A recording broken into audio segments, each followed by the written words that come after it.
Bonjour peuple de Dieu, c'est le pasteur Jérémia, aussi connu sous le nom de pasteur Loïc.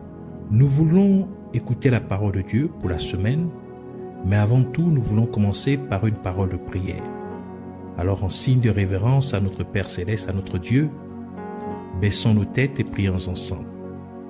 Dieu Tout-Puissant, Dieu de merveille, Dieu de prodige, Roi des rois, Seigneur des seigneurs, Dieu seul et véritable, Yahweh.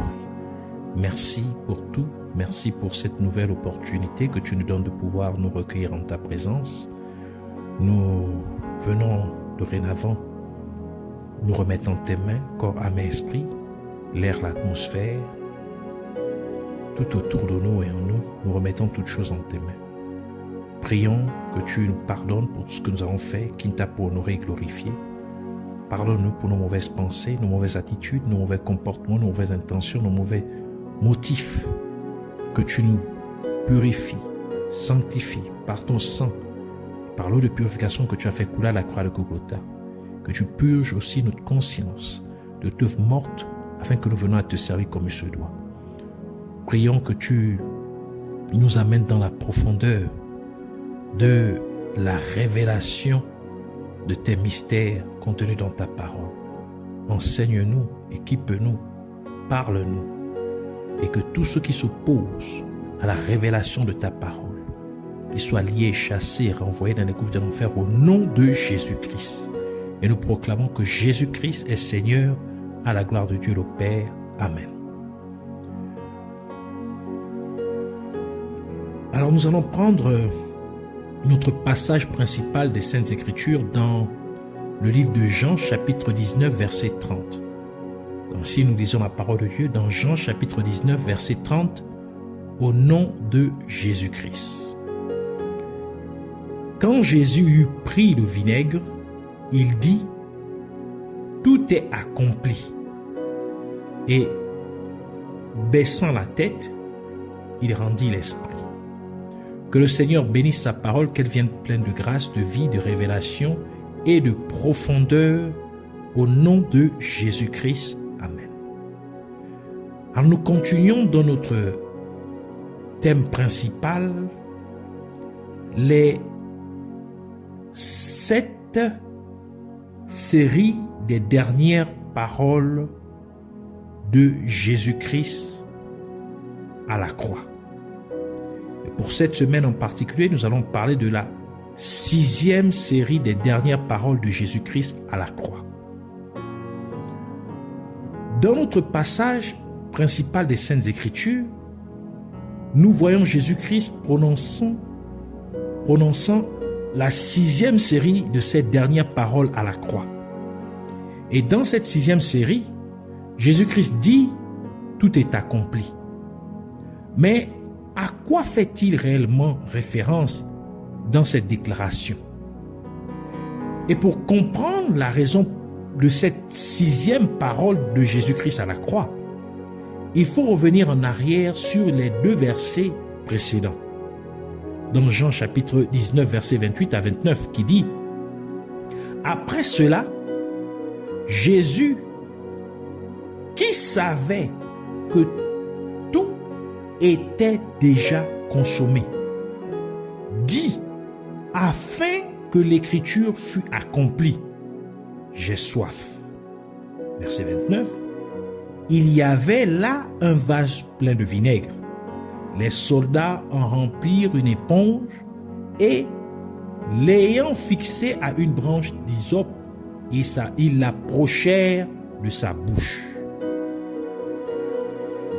Nous pouvons ainsi voir que Jésus-Christ a prononcé la 5e série de ces dernières paroles à la croix pour que les Écritures s'accomplissent. En d'autres termes, tout ce qui se passerait après que Jésus-Christ lui dit « j'ai soif » n'était qu'un accomplissement de ce qui avait déjà été prophétisé à propos de Jésus-Christ. Et cette prophétie particulière fut en effet mentionnée par le roi David dans l'un de ses psaumes, dans Psaume 69, verset 21, qui dit ils mettent du fiel dans ma nourriture et pour apaiser ma soif, ils m'abreuvent de vinaigre.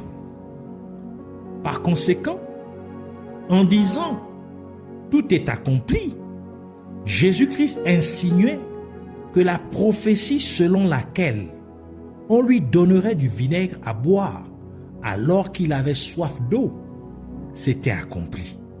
En d'autres termes, la parole de Dieu selon laquelle on lui donnait du vinaigre quand il avait soif s'était réalisée. Et par cela, Jésus-Christ nous dit en réalité que lorsque Dieu donne une prophétie, elle se réalisera sûrement. Lorsque Dieu libère une parole concernant votre vie, elle n'échouera pas, mais elle se manifestera sûrement au moment fixé. Et c'est pourquoi Dieu a dit ce qui suit par l'intermédiaire du prophète Habakkuk, dans Habakkuk chapitre 2 verset 3. Il dit « Car c'est une prophétie dont le temps est déjà fixé. Elle marche vers son terme et elle ne mentira pas. Si elle tarde, attends-la, car elle s'accomplira. Elle s'accomplira certainement. » Cela signifie qu'une véritable prophétie venant de Dieu a un temps fixé. En d'autres termes, lorsque Dieu vous donne une prophétie, Dieu fixe en réalité un rendez-vous avec l'accomplissement de sa parole pour le futur dans l'agenda de votre destinée. Et au moment fixé, la prophétie parlera d'elle-même. En d'autres termes, la parole que Dieu vous a donnée se manifestera bel et bien dans votre vie, car elle s'accomplira.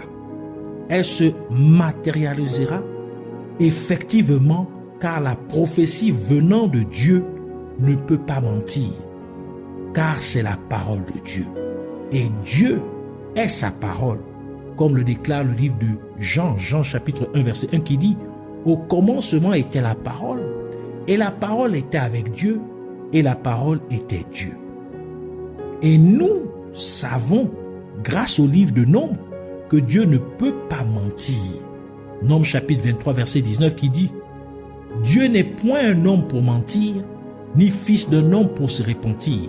Ce qu'il a dit, ne le fera-t-il pas?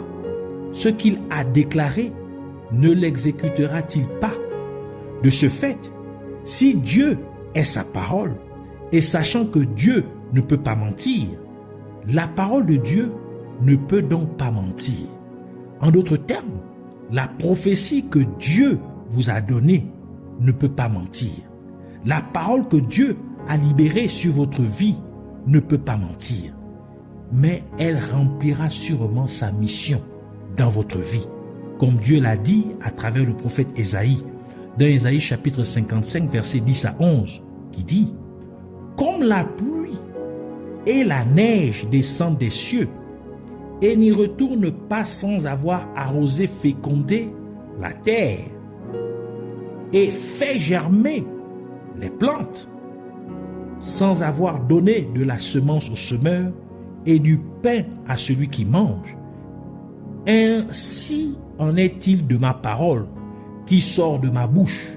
Elle ne retourne point à moi sans effet, sans avoir exécuté ma volonté et accompli mes desseins. » Ainsi, lorsque Dieu vous donne une parole, la parole que Dieu a prononcée sur votre vie devient un missionnaire dans votre vie, car elle a une mission à accomplir dans votre vie.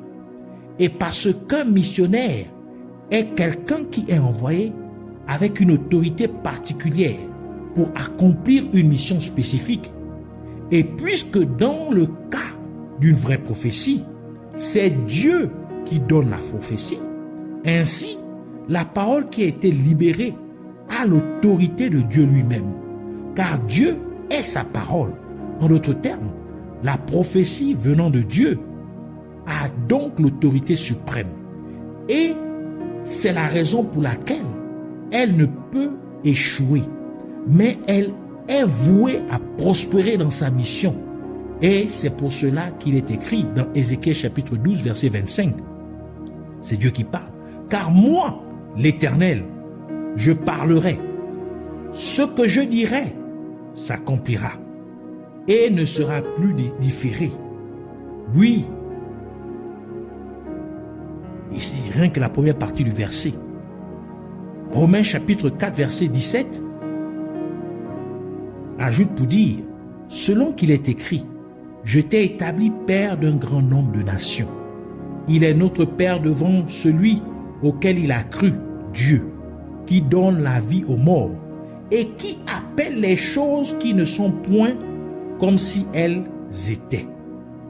Et le livre de Psaume le confirme aussi dans Psaume 33, verset 9 qui dit, car il dit et la chose arrive, il ordonne et elle existe. Et cela est bien illustré lorsque Dieu a tout créé. Par exemple, lorsque Dieu a appelé la lumière à se manifester, comme indiqué dans le livre de Genèse, Genèse chapitre 1, verset 3, qui dit, Dieu dit que la lumière soit, et la lumière fut. Ainsi, à la création, Dieu a envoyé sa parole en mission, et sa parole a rempli chacune des missions que Dieu lui avait confiées, comme le dit le livre de Jean, Jean chapitre 1, verset 1 à 3, qui dit, au commencement était la parole, et la parole était avec Dieu, et la parole était Dieu. Elle était au commencement avec Dieu. Verset 3. Toutes choses ont été faites par elle. Et rien de ce qui a été fait n'a été fait sans elle. Donc, rien n'a été fait sans la parole. Donc, la parole a accompli chacune des missions que Dieu lui a confiées. Et encore une fois, le livre de Psaume réitère également dans Psaume 33, verset 6. Les cieux ont été faits par la parole de l'Éternel, et toutes leurs armées par le souffle de sa bouche. Ainsi, comme Jésus-Christ était sur la croix, la parole de Dieu remplissait donc sa mission, car la prophétie était sur le point de s'accomplir. Et le livre d'Apocalypse nous dit que Jésus-Christ est appelé la parole de Dieu. Apocalypse chapitre 19, verset 13 qui dit, « Et il était revêtu d'un vêtement de sang. Son nom est la parole de Dieu. » On comprend donc pourquoi Jésus-Christ a dit « Tout est accompli » lorsque le soldat romain lui donna du vinaigre à boire. C'était tout simplement pour dire que maintenant, il a accompli la prophétie, car il est la parole de Dieu. Et cela nous révèle ainsi que lorsque Dieu vous donne une prophétie, son propre être entre en action pour réaliser cette prophétie. Et parce que c'est Dieu lui-même qui est en action, et sachant que Dieu a l'autorité suprême et que Dieu est omnipotent, ce qui signifie qu'il peut tout faire. Ainsi, la parole de Dieu, la parole que Dieu vous a donnée n'échouera point, mais elle s'accomplira effectivement. Et c'est pourquoi Dieu a dit ce qui suit par l'intermédiaire du prophète Ésaïe. Dans Ésaïe chapitre 46, verset 9 à 11, qui dit « Souvenez-vous de ce qui s'est passé dès les temps anciens. Car je suis Dieu, et il n'y en a point d'autre. Je suis Dieu, et nul n'est semblable à moi. J'annonce dès le commencement ce qui doit arriver, et longtemps d'avance ce qui n'est pas encore accompli. Je dis, mes arrêts subsisteront, et j'exécuterai toute ma volonté. C'est moi qui appelle de l'Orient un oiseau de proie, d'une terre lointaine un homme pour accomplir mes desseins. Je l'ai dit et je le réaliserai. Je l'ai conçu et je l'exécuterai. Par là, nous comprenons donc que la parole que Dieu libère sur votre vie n'a qu'un seul objectif, qui est d'accomplir la volonté de Dieu pour votre vie. Par conséquent, tout le reste ne ferait que converger pour œuvrer à l'accomplissement de cette prophétie que Dieu vous a donné. Et c'est pourquoi Jésus-Christ, qui est la parole de Dieu, a dit dans Jean chapitre 4, verset 34, Jésus leur dit, « Ma nourriture est de faire la volonté de celui qui m'a envoyé et d'accomplir son œuvre. » Ainsi, en disant « Tout est accompli », Jésus-Christ déclarait tout simplement qu'il a accompli la prophétie. En d'autres termes, Jésus-Christ disait en fait qu'il a accompli sa mission. Et en accomplissant cette prophétie particulière, Jésus-Christ a voulu aussi nous montrer à quel point le monde est méchant. Car il a demandé de l'eau et le soldat romain lui a donné de l'alcool. En d'autres termes, les Romains lui ont donné la confusion, car l'alcool vous enivre.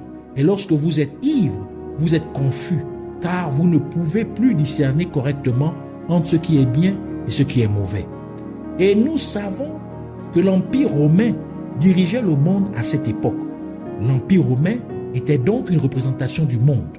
Par conséquent, en demandant de l'eau, mais le soldat romain lui donna la confusion. Jésus-Christ exposait donc la méchanceté du monde. Et c'est l'une des raisons pour lesquelles il a dit dans Jean chapitre 7, verset 7, « Le monde ne peut vous haïr. Moi, il me hait, parce que je rends de lui le témoignage que ses œuvres sont mauvaises. » Ainsi, en demandant de l'eau, mais le soldat romain lui donna la confusion, Jésus-Christ nous avertissait donc que nous ne devrions pas présenter nos besoins au monde. Car si nous le faisions, le monde nous donnerait quelque chose qui nous éloignerait de Dieu.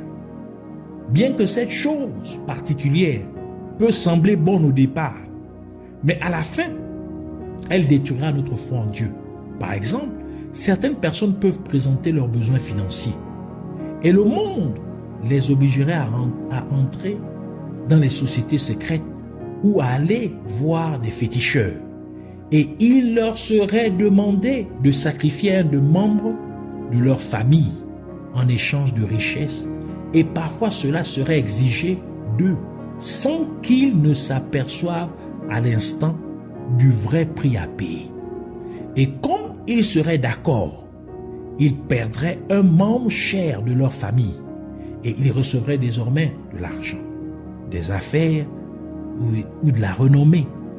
Mais les véritables termes de leur accord avec le royaume des ténèbres leur seront pleinement révélés qu'une fois qu'ils seront au point de non-retour, c'est-à-dire au moment où ils auraient déjà sacrifié au moins un membre de leur famille.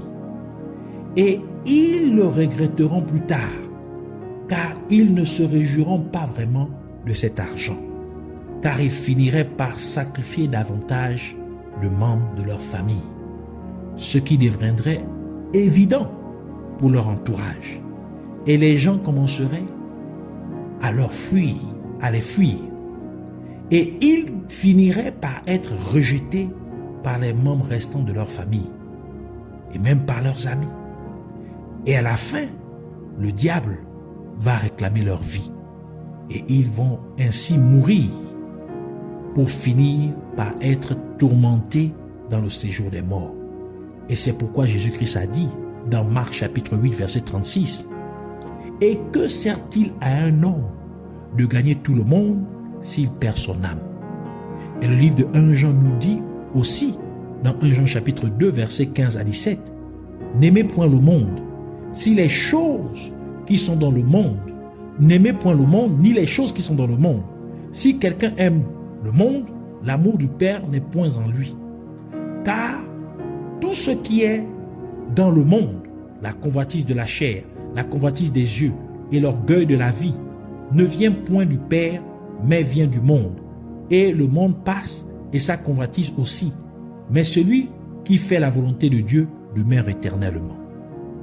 Et encore une fois, c'est la raison pour laquelle dans le même psaume qui prophétise que Jésus-Christ recevrait du vinaigre, Jésus-Christ pria Dieu le Père pour que Dieu le Père ne laisse pas le monde nous confondre. Psaume 69, verset 6, qui dit, c'est Jésus qui parle au travers de David, du prophète, du roi David, que ceux qui espèrent en toi ne soient pas confus à cause de moi, Seigneur éternel des armées. Que ceux qui te cherchent ne soient pas dans la honte à cause de moi, Dieu d'Israël. Et parce qu'il a demandé de l'eau, il lui a été donné la confusion. C'est donc l'une des raisons pour lesquelles Jésus-Christ a posé les questions suivantes dans Luc chapitre 11, versets 11 à 12. Quel est parmi vous le père qui donnera une pierre à son fils s'il lui demande du pain? Ou s'il demande un poisson, lui donnera-t-il un serpent au lieu d'un poisson? Ou s'il demande un bœuf, lui donnera-t-il un scorpion?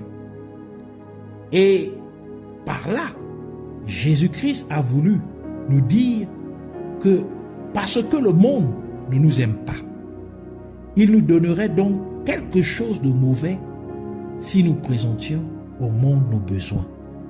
D'où Jésus-Christ a ajouté dans Jean chapitre 17, verset 14, « Je leur ai donné ta parole, et le monde les a haïs, parce qu'ils ne sont pas du monde, comme moi je ne suis pas du monde.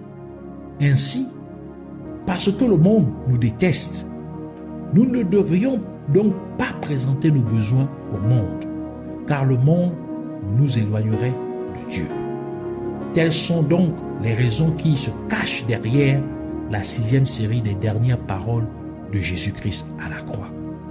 Ainsi, nous voulons prier pour dire merci, Abba Père, merveilleux Sauveur, le seul et véritable Dieu, Yahvé. Merci de m'avoir instruit sur la 6e série des dernières paroles de Jésus-Christ à la croix. Et je te prie et je te remercie encore pour ta parole contenue dans la Bible. Merci pour chaque promesse que tu m'as donnée dans ta parole. Et je prie afin que chaque fois que je médite ta parole et que je découvre une de tes promesses, qu'elle se manifeste dans ma vie au nom de Jésus-Christ. Et parce que tu es ta parole, ce qui signifie que ta parole a l'autorité suprême, je déclare donc que chacune de tes promesses que je découvre n'échouera pas, mais qu'elle se réalisera sûrement dans ma vie au nom de Jésus-Christ. Chaque parole que tu as prononcée sur ma vie à travers l'un de tes serviteurs, ou à travers un songe, ou à travers une vision, ou même de manière audible, je déclare qu'elle n'échouera pas, mais qu'elle remplira sûrement sa mission dans ma vie au nom de Jésus-Christ. En effet, Seigneur Jésus-Christ, tu accompliras ta mission dans ma vie. Et encore une fois, Père Céleste, je prie pour que tu ne me laisses pas présenter mes besoins au monde, car je refuse de m'éloigner de toi par quelconque moyen que ce soit au nom de Jésus-Christ. Je refuse de recevoir de la confusion dans ma vie au nom de Jésus-Christ. Mais permets-moi de toujours te présenter mes besoins, car il est écrit dans ta parole que tu pourvoiras à tous mes besoins selon ta richesse avec gloire par Jésus-Christ. Qu'il en soit donc ainsi au nom de Jésus-Christ. Je te remercie, Père merveilleux, Dieu glorieux, Roi magnifique, Yahvé. Et je te donne toute la louange et tout l'honneur pour toujours et à jamais, au nom de Jésus-Christ. Amen.